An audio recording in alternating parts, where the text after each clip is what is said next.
From Keene in the Shire, the Liberty Media capital of the world, this is Daryl W. Perry, host of FPP Radio News for Wednesday, January 6th, 2016. Silver is trading at $13.96 per ounce. Gold is valued at $1,079 per ounce. And according to BitcoinAverage.com, the average price of Bitcoin is $429.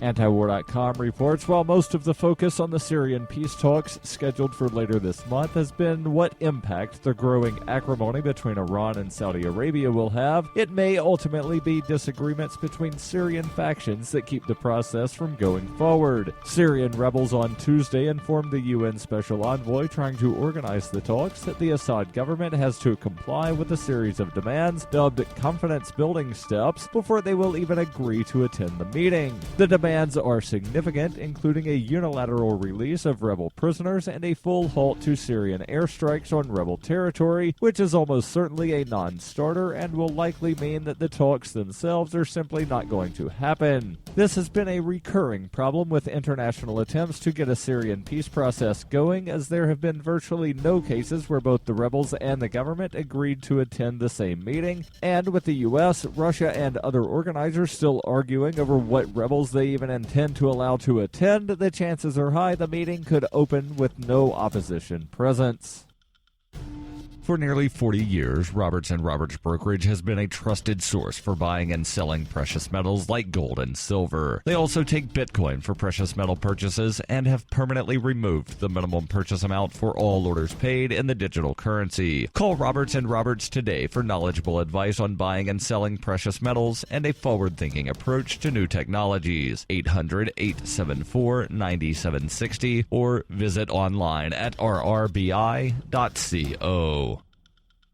UPI reports a strong storm system sweeping in from the Pacific Ocean will likely dump heavy rains on parts of California for the next 2 weeks, according to forecasters, perhaps making it the strongest El Niño on record. Light rains fell on California on Monday ahead of what forecasters said would be heavier precipitation. Along with the rains come the danger of landslides and other accidents associated with the storm. Meteorologists said 2 additional storms will follow on Wednesday and Thursday and bring as much as 3 inches of rain. The National Weather Service on Tuesday issued a flash flood watch for the state of California and parts of Montana. El Niño storms, frequent on the west coast, are created when Pacific winds change course and lead to a temporary warming of the ocean, which is followed by weather patterns. El Niño patterns typically peak early and late in any given year. Last month, NASA warned that the current El Niño system could rival the strongest one ever recorded in 1997, when an estimated 23,000 people died in storm-related incidents around the Pacific in the Americas. On Monday, the National Oceanic and Atmospheric Administration said this El Niño had already tied the season from 1997 to 1998 as the most powerful on record based on surface water temperature over a 3-month period near the equator. Weather Channel producer Matt Sikowski said, "The fear is that these storms come and you get too much at once, which could lead to flooding concerns. It doesn't take much in parts of California." Experts say El Niño on average occurs once about every 2 to 7 years.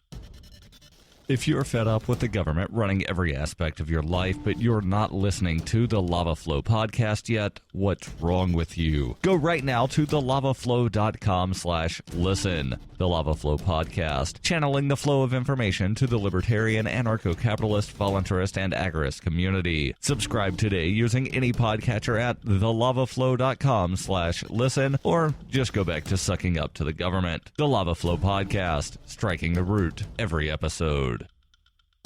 Reuters reports thousands of abandoned buildings will be demolished in Baltimore, starting with the neighborhood where Freddie Gray died in police custody. Maryland Governor Larry Hogan and Baltimore Mayor Stephanie Rawlings Blake said in a statement the 4-year project would provide $94 million to tear down vacant buildings to make way for redevelopment. The project would start in the Sandtown Winchester neighborhood in West Baltimore, where Gray lived. His death in April from a broken neck suffered in a police van triggered protests that highlighted the area's blight. The plan includes $75 million in Maryland funding to create areas for businesses, parks, and housing. The state is backing it with more than $600 million in financing opportunities for private development.